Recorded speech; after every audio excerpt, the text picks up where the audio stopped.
We have this long break, and we have to bring our authors up up to just give us.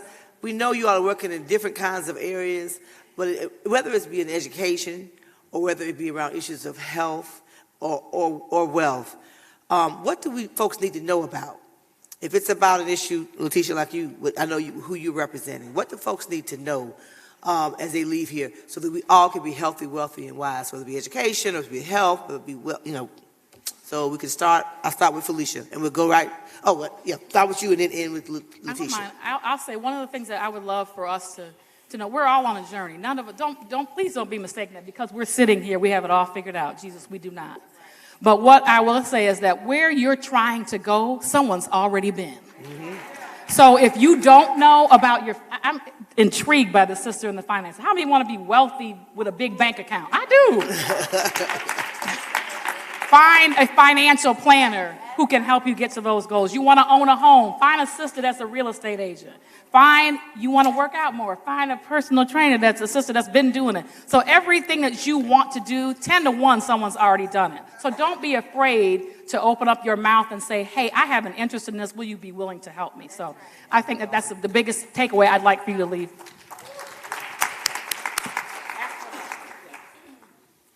I also believe in asking the Lord for what you want.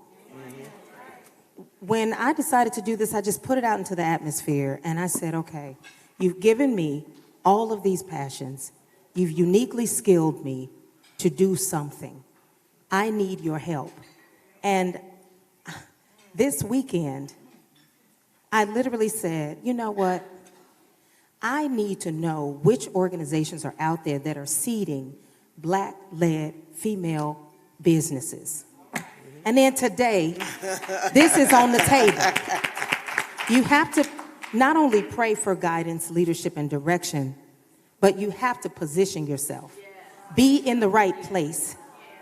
Talk to the right people. Stay ready so that you don't have to get ready.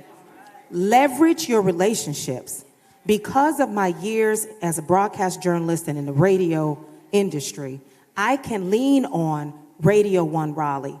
I can lean on Kathy Hughes and that network. I can lean on folks at the CBS affiliate where I put in time and rounded out my news career. So when it's time for me to get a commercial cut, or it's time for me to go and get a discount on some advertising, I know how to leverage those relationships. The other thing is use what you got.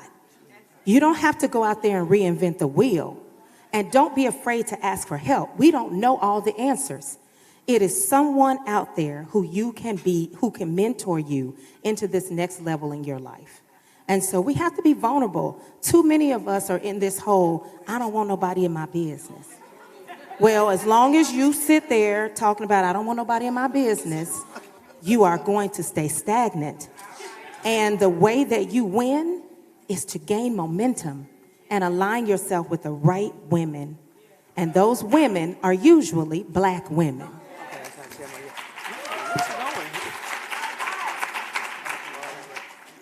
In addition to owning my own consulting business, I also work with women across the 77 counties in the Black Belt and in the Mississippi Delta. And we're working with them around alternative economic development strategies.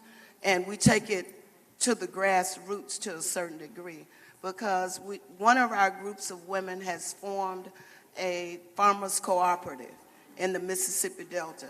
And it's really surprising that this kind of service is needed, because when we think about the Delta, we think about the rich soil, we think about everything that grows there. But truth be told, it's a food desert.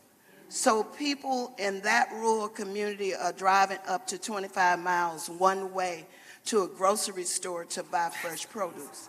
So we're working with these women who own their own land, who have access to family property, who are growing produce, who are partnering and creating value chains with other groups, who are selling food to school systems, retail stores, farmers markets, and to individuals. But they are getting fresh produce as opposed to even what we get in the grocery store sometimes It's not that comes fresh. from Thank you. around the world, Thank you. and we don't know Thank you. how What old we it is. Then we have another group of women who have formed a sewing cooperative. It's an LLC. It's called Southern Journeys. And so these women, a lot of them were involved in the textile industry before NAFTA and before all of the sewing factories went further south from this country. So now they're putting that skill to good use. They form their own LLC and they're investor owners. So they are able to generate income in small communities of 10,000, 5,000, or even 2,500 people or less. But they're able to make money on their own, set their own schedules, reinvest back into the company, and they're setting examples for their families, their children, and their daughters. And shameless plug, we have a booth outside. Tough act to follow. Sisters, we are the movers of policy and culture. But I come from educational equity such that I still chair the Title I committee for the District of Columbia in our nation's capital. And as a racial and gender equity champion, I want to lift the education piece. Sisters, they are still disproportionately suspending our girls. Faith Finity in Louisiana was sent home crying because she wore braids. So the Crown Act is about that. It's about moving policy and culture. They are still suggesting that our girls are being sassy when they are displaying their abilities to think critically. They are still thinking that our pain thresholds are higher. They are still thinking that when we are engaged in spirited conversations that we are being combative in classrooms. And so I just want to lift the education piece and say you do not have to have a doctoral degree in education to advocate on behalf of our girls in schools. It is our responsibility, whether you are licensed. We all have some expertise when it comes to education because we've all gone to school. So don't be afraid to attend those meetings and to make sure that we are advocating on behalf of Black girls because we belong in the classrooms, not at home when we are supposed to be having our educational experiences. So I have two things. One, don't be afraid to fail. And I think oftentimes we don't talk enough about our failures. One of the things I do with my younger cousins and my niece is I have real talk about when I messed up, when I didn't make the right decision, right? So, because our young girls need to know there's life after mistakes. That's the first thing, right? Yeah. That's the first thing. The second thing is we need to get our money together. And what I mean by that is you need to save your money. Repeat after me, save your money. When I started my business, I made $12,000 for the whole year. But I was good because guess what I did? I stopped getting my hair done every week. I stopped getting a weekly manicure. I didn't meet my friends for dinner and drinks 3 or 4 times a week, right? So I moved back home. Because sometimes you got to step back to step up, right? But I was really clear on what I wanted. And I knew that if it took me 6 months, 7 months, 8 months to step back and make certain decisions, I did that. The other part of that story was I went back home because I had a home to go to.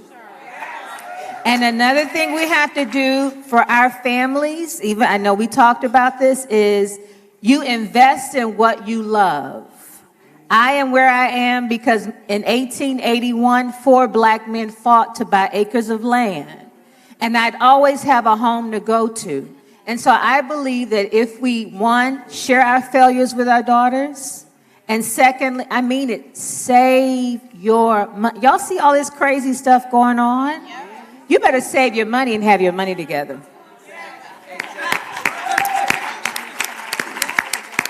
That is so true, so I ditto that.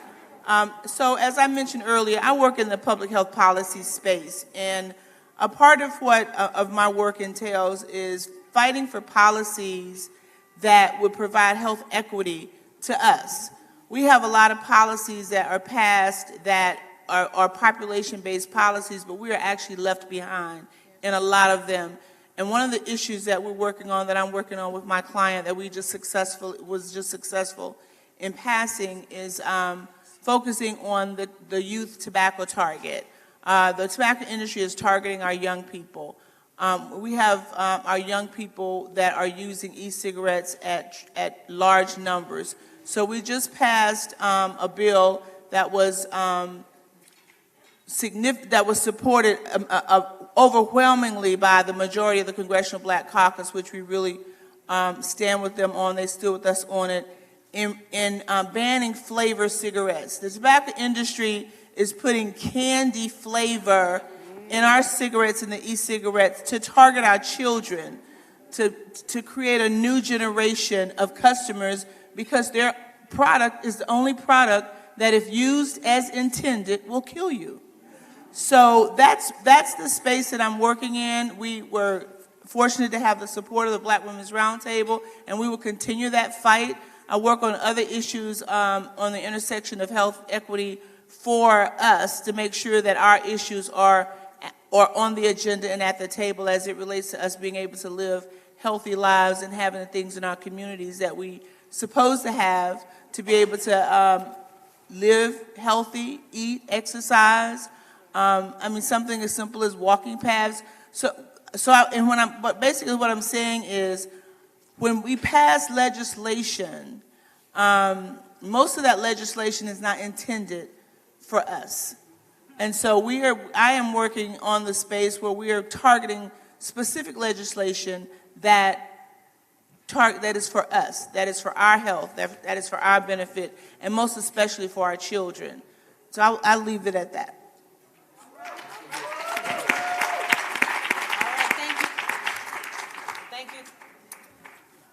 Thank you so much, ladies. A round of applause for the Power Table. They will be here. Thank you so much.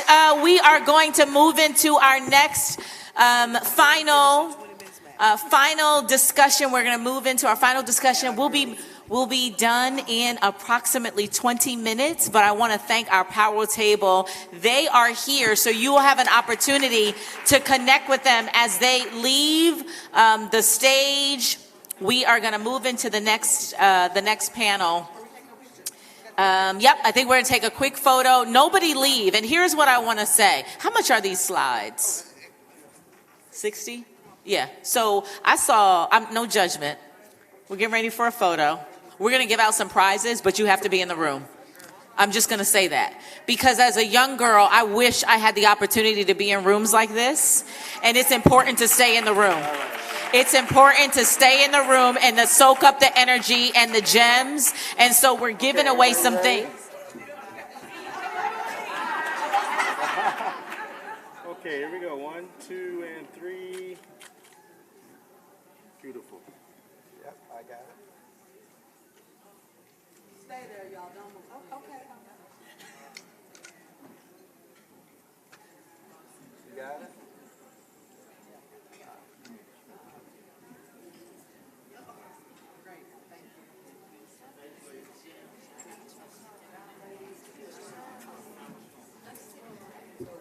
All right, so yeah, they're going to be a giveaway. I guess I can give away. We do have some real giveaways that are books, but you have to be in the room. I'm going to buy some of these. I see they're very popular, these little slides. I guess we're going to give away some slides, and we'll figure out something else, but you have to be in the room, because I saw a lot of people just exit the room. No judgment, but you need to be in the room. There you go. I already bought some books for some women in the room. All right, so now our final session. I am really excited about this because I really want to hear the story. So, yes, absolutely. So we have 3 authors. I'm going to ask all of the authors to come to the stage, and we're going to interview them really quickly. Barbara Perkins, round of applause. Diane Forge, come on to the stage. And then Reese Everson, come on to the stage. Round of applause.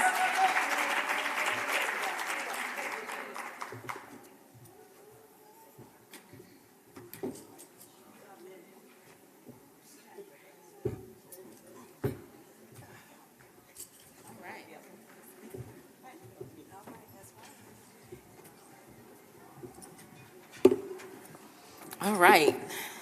How many of you love books? Say books.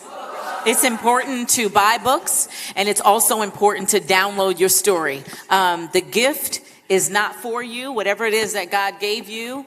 I'm sorry, I keep going there, but the gift and the story and the struggle and whatever it is that God gave you, you have a responsibility to download it. And when you download it, sometimes, it converts into cash. And so that's a good thing. Say cash. We like cash. All right. So welcome to our authors. I am going to start with you, Barbara Perkins. Why don't you introduce yourself? And we're just going to go down the road, introduce yourself, and tell us about your book and what inspired you to write the book. Well, hello, sisters, again. If I could sing, I would sing, but I can't. Listen, I'm Barbara Perkins. I am president of the International Black Women's Public Policy Institute. But today, this moment, I'm here to talk about Barbara Perkins, the coach and the author. This is my 7th book, and I am telling you, birthing this book, these 200 pages, totally downloaded by God. 3 years ago, I was diagnosed with stage 3 breast cancer. Right at what some would say was the tip of my career. I've been a coach for 20 years. And coaching from members of Congress to the girls in my neighborhood. And I was moving and shaking, so to speak. And then God said, I need you to sit down for a minute. And then this thing called cancer showed up. And I always had this weird relationship with that C word. In fact, I would say to God, if something was to happen to me, 2 things I was afraid of. One was cancer. And the other was fire. It's like, don't let me burn up in a house. And Lord, don't let me get cancer. But anything else I can do. And then cancer showed up. Let me tell you how that was the best sit-down time in my life. And just to make my introduction short, what I would say is what I found out in writing this book, I started writing the book 3 days before my first chemo treatment. I was on a morning walk. And there was this beautiful rainbow in the sky. And I hadn't had my conversation with God yet about the cancer. I had talked with everybody else, but I hadn't really had that conversation with God because I thought I was hiding some things from him. And one, I was angry. So I didn't have that talk. But when I saw that rainbow, I said, maybe today is the day. And as I started having that talk on that little 1-mile walk, the first word that came to me was restoration. And I could hear God telling me, you are going to be restored. I am not a maintenance man. I restore things. I just need you to sit down for a moment. And so that's how this book got written. And I'll answer other questions about it, but I will tell you that the devil was real, because this is my 7th book. And I could write a book, I thought, in 6 months, few months, 2 years. This thing kept rewriting itself because I thought it was about cancer. But it wasn't. It was about the message that I have to share about the God who I believe in, who is the creator and the author of everything. And who is able to do things bigger than your imagination. So in 6 months, I was cancer-free. All right. Reese. I'll stop there. All right. So Reese, we will have you share second, and then we will come to close us out. We'll have Diane have the last word and story, because I believe it'll be a tearjerker. So Reese, let's have you go next. All right. There's something about being in the valley that makes you appreciate the mountaintop, ain't it? Lord, have mercy. Thank you for that. That story, that word is powerful, and I got to latch on to that word restoration, because that's what this journey has been for me as well. I sat down and wrote my book in 2014, January of 2014, after being let go from a job. Why were you let go from a job, Reese? Because I said, no, I said, no, I did not come here to this job to use my body as my way of moving forward in my career. I said no. I said no because my grandmother raised me. This woman who was the missionary president raised me to, you be a woman of value, a woman of virtue. And so I said no. And when I said no and didn't want to play the game, I was told, you need to exit stage left. And so I was let go, and that's fine. But in that time, I sat there and I said, this isn't the first time that this has happened. It was the straw that broke the camel's back. And so I started to write, and I wrote every instance of sexual harassment that I had experienced. And it came to a total of like 11 experiences. And I was, mind you, 26 years old at the time. And I was one of those people where, whatever, just brush it off and keep going. Why? Because, grandma pushed me. She said, listen, you've got some gifts, you've got some talents, and you're going to go some places. So when I graduated from law school at 22 and passed the bar at 23, she said, baby, keep going. And so because of that, when I got to that moment where they said, okay, well, are you going to do this? And I said, no, I'm not doing that. Okay, well, then you got to keep it moving. And so when I left, one of the things that God showed me was not only that this is something that you faced over and over, but you're not the first and you won't be the last. And so he showed me, he said, open your Bible and let me show you the 12 women that the Bible calls beautiful. 13, that the Bible calls beautiful. Only 13. And in some Bibles, they call it fair, but, beautiful. There's only 13 women, and each of those women had a struggle with men, okay? So whether it was Vashti, and she came, but she didn't want to come before her husband without her clothes on because she thought that was embarrassing, whether it was Esther, and she had to know how to go before the king and lay prostrate, whether it was I'm sorry, I'm getting the name wrong, but the bottom line was, God showed me 13 women, and each of those women had to know how to navigate powerful men. Okay? Abishag was taken from her home. What's my other one who was taken from her home? She was on the roof. Bathsheba was taken from her home by force. It doesn't say that he forced her to sleep with him, but he went and he saw her, he looked over. He said, I want that one, okay? And so he went and got her. Is she preaching in I'm here? sorry. I'm sorry. Is she baby girl? I'm sorry. I didn't mean to do this. Yes. Okay, I'm wrapping it up. Okay, bottom line, the Babe's Guide is a manual for how to navigate being a woman in the workplace, a woman with values, a woman with morals, and a woman with standards, how to navigate that prayerfully and strategically, what you need to know to navigate sexual harassment, gender discrimination, and workplace bullying. Come on now. Well, you better come on here. Yes. Yeah, so we're going to leave the final, and I'm excited to hear about this. And I will say that Melanie Campbell is donating books. We are going to queue that up. You have to be in the room. There's a certain number of books, and I, too, am donating a number of Reese's books as well, but you have to be in the room. So stay in the room, and we're going to have Diane close us out. Make sure you stay for the youth. You have to be in for all of the prizes. But we're going to have Diane close us out with an introduction, her beautiful story, and close this panel. How many of you know someone?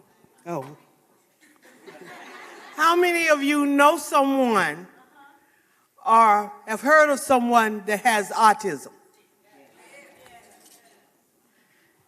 It's growing at an alarming rate. And we hear everything professional about autism. Yes. But what do we learn about autism? This is something that is personal to me. Yes. Because I have family members that are autistic. Yes. I'm a retired teacher, and I have taught children with autism. We need to learn how to come into their world so that we can help them exist in our world. My granddaughter told me, she said, what good does it serve us to be normal if we are not ourselves.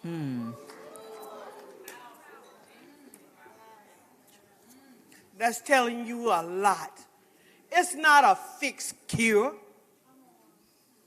Autism, they are who they are. It's neurological. And just like you treat any other so-called normal child, you need to think about those things when it comes to teaching that autistic child. Don't pet that child and make that child so that they cannot exist, so that they can't be a part of society, so they can contribute to society. You have to be stern with them just like you are with anybody else. This book is 40 years in the making. 40 years. And I thank God for a supportive family. And a daughter that has talent. Because she is the one that did the illustrations in this book. She's not here today because she had open heart surgery. Jesus. But she is the wind behind my book. I wanted to read you something. My son created a tune for me. And when he created the tune, it gave me words to be able to say. And we're going to collaborate to make a song on his artistic album. Mama, son, mama, daughter.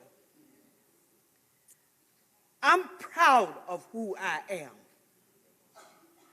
I'm proud of who I am. I don't need you looking down on me. Just help me fly where I am. Help me fly where I am. Don't dwell on my negatives. Look at my positives. Help me soar. Help me soar. You have your obstacles and I have mine. No telling how far I can go with support and encouragement. Let's soar. Let's soar. Come into my world. See through my eyes. Help me navigate through yours. I'm proud of who I am. I'm proud of who I can become. I'm proud of who I am.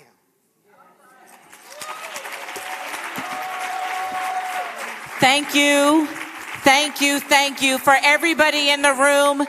After our girls do the final closeout of this program, all 3 books are available. They have been purchased, donated by Melanie Campbell and the National Coalition.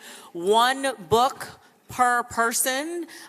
We ask that if you have a child, perhaps you select this book versus the others. But the qualifier is, thank you ladies, thank you so much. And the qualifier is you have to stay in the room until the end of the program. So when the end of the girls' report out and program is complete, then you can line up at the back. We ask that you not line up at the back until you give your full undivided attention to the last report out. Does that make sense? All right. So again, a round of applause for authors, beautiful wisdom, amazing talent that had the courage to tell their stories. Yep, we're going to take a photo. Take a photo. All right. All right, that was good. And the books, again, by Barbara Perkins, the book is called Restoration, Seven Promises of God. Say restoration. And then Reese's book, it's The Babe's Guide. Say The Babe's Guide. It's The Babe's Guide to Winning in the Workplace. That's her book. And then Miss Lady, say Miss Lady. Welcome to My World by Diane Forsh, illustrated by Alexandria Forsh. Amazing mother-daughter project. And all of these books, again, will be available in the back. Thanks to Melanie. Reese has a second book. It's called Generational Wealth. And because I was a poor little black girl, a child of a mother who had 2 children, by the time she graduated high school, I didn't come from wealth, but I'm passionate about it. I purchased 40 copies of this book to donate to 40 young girls in this room so you could get your coins together. Say coins. All right, and God bless you all.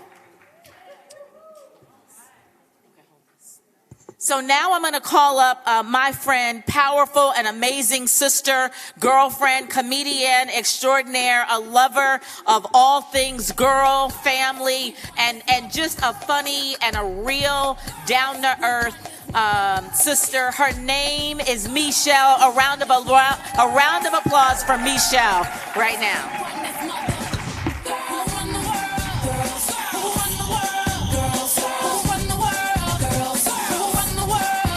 Keep it going for these girls coming up here. I gotta bring up here the 2 amazing young women who have literally put their hands on the curriculum and the weekend for the girls track here, who are the impetus for the girls, the Black Girls Roundtable and all things Black Women Roundtable. Help me welcome Miss Acacia Newsom and Miss Kayla Andrews. Now what y'all about to do is act like y'all got good sense and start clapping right now for all those beautiful princesses lined up in the back. Like y'all got good sense, not yet. So have a seat, have a seat. I need Acacia and Kayla to share just a couple of words about what this experience has been thus far to get us here. And then I go. Y'all saw that. I need them to share just a couple of words about the experience putting together this girls track and getting us to this space you're about to experience, which is our interactive media campaign. I'm gonna let them share a couple words and we're gonna bring them right up and let you guys be dismissed. Is that all right? All right, let's go. All right, I'm Kayla Andrews once again, and on behalf of myself and Acacia, we just wanted to say that we've had such a joy planning out this weekend for our girls track. It's amazing. I'm only 21 years old, and so it's almost crazy that I'm in charge of children, but here I am. Here I am, and I'm excited to do it because I think that there's so much that we can teach these girls, and I'm very proud of the work that they're doing, and y'all are about to see some amazing work. We've done some organizing sessions, some empowerment sessions, some healthy relationships, boundary setting, all of these things that they need to be successful in their lives. And so we're going to have these groups come up and display what they've been talking about, especially around the census and voting. I have one thing. I have one request. Please give them the biggest round of applause when they're finished because they've worked really hard for this. You know what I'm saying? Thank you. Appreciate it. Okay, so what you're about to witness, the girls had an opportunity to create interactive media campaigns around voting and the census. What's so powerful about that is that the majority of us didn't even have any point of view, frame of reference, or insight at their age about voting or the census. So the fact that not only do they have insight and a point of view, but they actually put that in their own language and in their own style to educate their peers about voting and the census. And so this very first group is going to come up, and the name of their bit, and what I would love for you guys to do, if you can, start tweeting about this. Start tweeting about Do 2 in 2020. Start tweeting about this and start sharing that the Black Women's Roundtable had an amazing girls track that dealt with this. This first group, their sketch is called Funding for Schools. So help me welcome up the first group of girls, Funding for Schools.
especially when I'm teaching.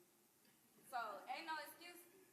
Nah, the census is trying to gather data from our households. They want the FBI on us. The census is very important because if we don't do the census, the government doesn't know how much money to send to fund our communities. Also, white people are overcounted for the census and black people are undercounted. So we need to be counted for our funding. If you want to be counted, first you gotta apply to do it. How many of y'all parents did the census in 2010? That's the problem.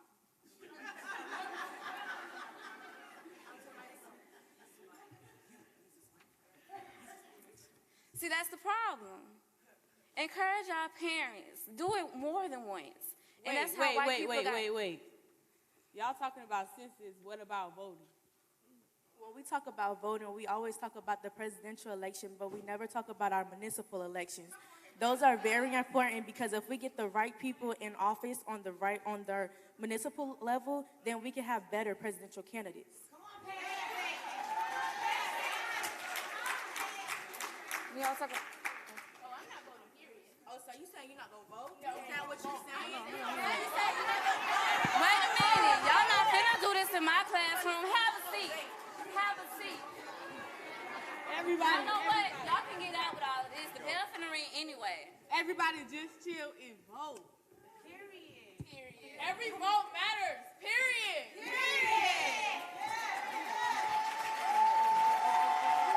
Overall, the census is necessary in order for everyone to be counted and have their power recognized. Thank you.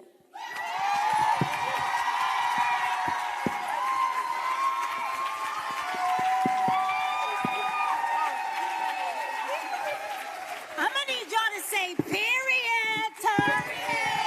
Y'all give it up for funding for schools. Give it up for funding for schools. Come on, girls, have a seat.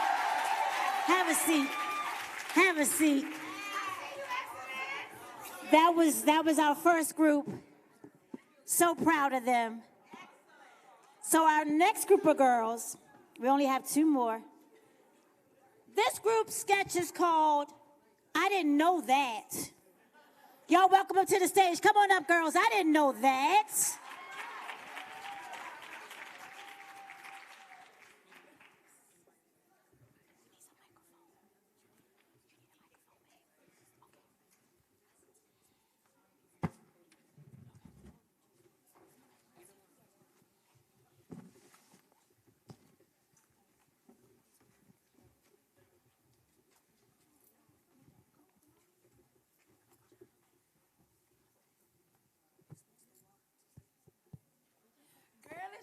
Where are these girls at? Baby, I don't know. I gotta go to the bank at 5. About 5:30. I'm trying to get There you Donald go. Trump out of office. You already know. Yes. What's this y'all talking about? We talking about voting. What you mean? Baby, what you know about voting? Everything. Like what? Voting is where you vote for or you elect your. Dear Lord. Okay. I need to breathe. You got it, girl. It's where you elect someone to represent you, like president, senate, governor, stuff like that. You just vote for someone to represent you, and what you vote for is. Well, honey, I'm 55 years old, and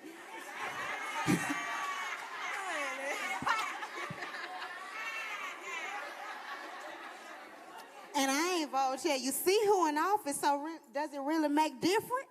Does my vote even count? Yes, it do count. This is why we have Donald Trump in office, because y'all didn't get up and go vote.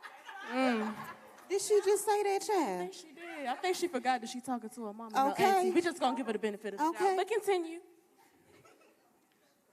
Do y'all even know what the census is? I mean, I know you talking about when the you talking folks about be that little calling thing me you on get the in the talk mail? phone. Baby trying to come and take my text off. Okay. Hold on. Y'all mean to tell me y'all 55 years old and y'all don't know what the census is? Well, since you know so much, then explain, honey. Well, if y'all may not know, the census is the national head count of every citizen in the United States. And if y'all don't got the census down, if y'all ain't registered to vote, y'all vote ain't gonna be counted for real. How we gonna get our potholes fixed? How we gonna get? Cause baby, you know that insurance company be ready for my money. So They it's gonna sure fix do, it. honey. Yes. How we gonna get our education corrected? if y'all don't go for the census. So your school gonna stop asking me for money? Girl, baby. Come on. Right now, come on. Do 2 in Come on, 2020. sugar. Do 2 in 2020. In 2020. Do 2 in 2020. Hey, Do hey, 2. do 2 in 2020. Hey, Do hey, 2. do 2 in 2020. Hey, hey.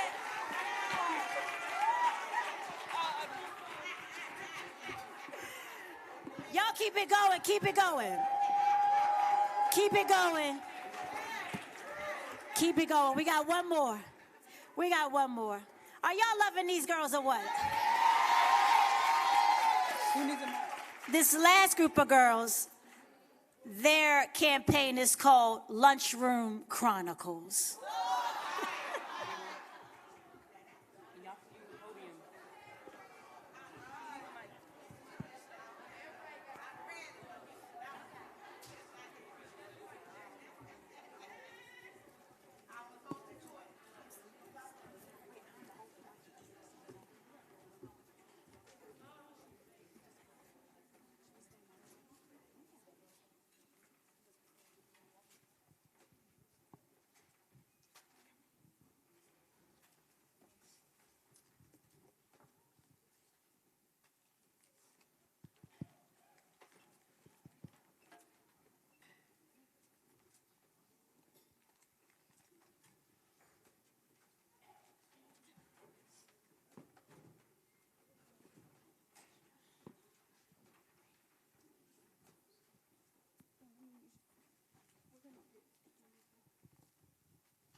This school lunch so look good. Have you completed your census? Of course, I've completed my census. Have you? I did mine yesterday. Period. What are you guys doing? Oh, we're talking about the census. What's a census? The census is very important, and you should fill it out. Anyways, so it happens only once every 10 years. It's when the federal government gets a head count of everyone in the country, and it's used for funding for our community. 675 billion in federal funding will be given to us Americans, and only 13% were given to us African Americans, counted in 2010. The white population were overcounted, and us African Americans have been undercounted, leaving us with no funding in our housing, education, and transportation. Why are y'all talking so much about the census but nothing about the 2020 election? Well, I'm not gonna vote because my vote doesn't even matter. Yeah, I'm not voting either. Your vote does matter. I know being a black woman and being a minority is hard for us, but we have to work hard for what we want. So if we get the right person in our chair, then we can have what we need. I want a president who's going to represent my people. I want to vote, but I don't know too much about it. Okay, so in order to vote, first you need to be 18 years or older to register. You need to locate and go to your community voting polls and cast your ballot that way. And lastly, if you can't do that, there's a such thing called e-voting where you can cast your vote through the internet. In Michigan, we go from door to door canvassing to get our citizens' votes. Do it in 2020. We have power.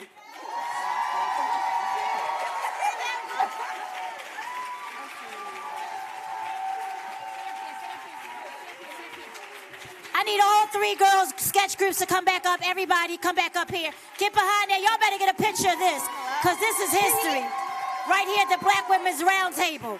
Y'all get these girls in all their glory and all their civic engagement. Y'all take pictures and post that. They run around talking about all girls are doing is starting confusion and being messy and not being informed and not knowing the issues. These girls spoke to the census and voting in 2 minutes each. Give them their praise while they have their flowers right in front of them. Come on up here, girls. Come on. Come on up here, girls. Everybody, all of y'all, come on up here. Come on, everybody from the girls' track. Everybody from the girls' track.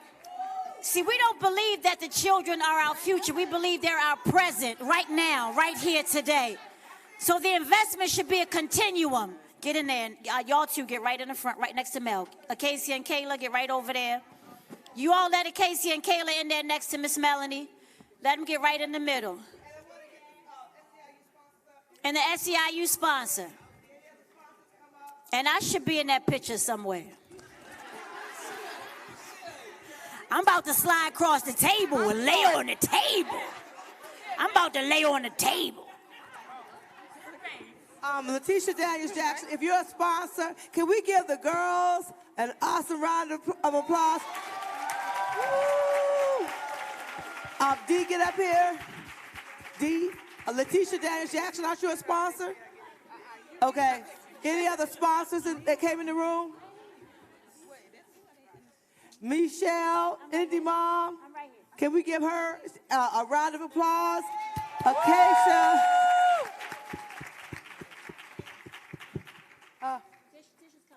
Okay. Anybody else? We get all those over here in a minute. Can you see me now?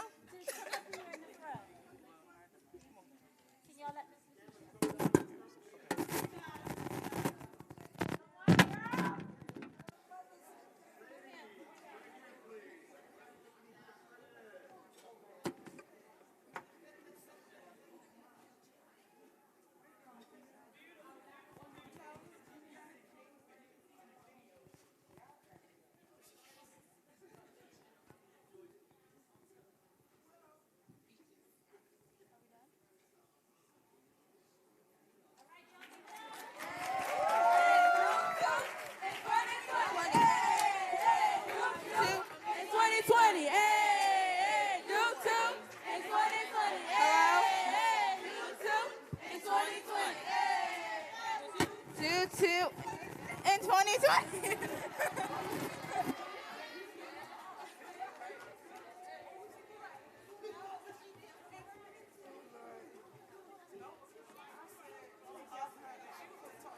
Awesome job. Before she could even story. You should have seen her face. She was looking like.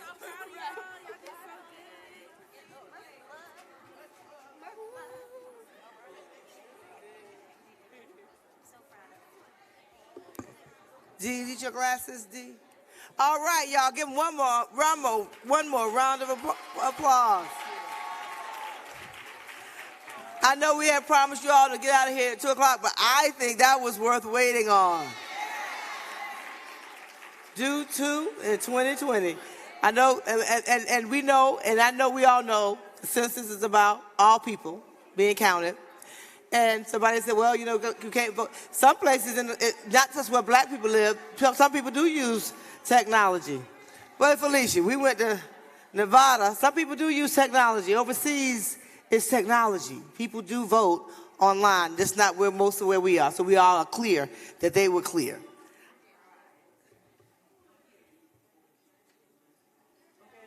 And Florida folks stay in the room. And I know some folks had group photos they wanted to take. You can hang in here. Anthony, where you at? Is Anthony in the room or Tanya? I know they're running around. If folks want to have group shots with their groups that you want to take in here, you have plenty of time. So can we give your neighbor, just say, hey, did you have a good time? I had a good time. And so we're going to adjourn. I don't see any staff to tell me anything, so I think I'm all right. So you can go over and get a complimentary book from our authors to give them another round of applause. And while we're all here, and I know staff is running around, please give the folks who are behind the scenes, the front of the scenes, the side of the scenes, led by my special assistant, Tanya Tyson, Anthony, Rodell, and others. We'll bring more greetings later. So thank you all, and see you at 8 o'clock tonight in this room. Thank you. Yeah.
I need you to be over here in this corner real fast, 5 minutes, quickly. Then you can go get your, if you're already in the line for the book, stay there. Somebody will tell you what I said. But everybody else, please, over here for 5 minutes. I appreciate that. Thank you.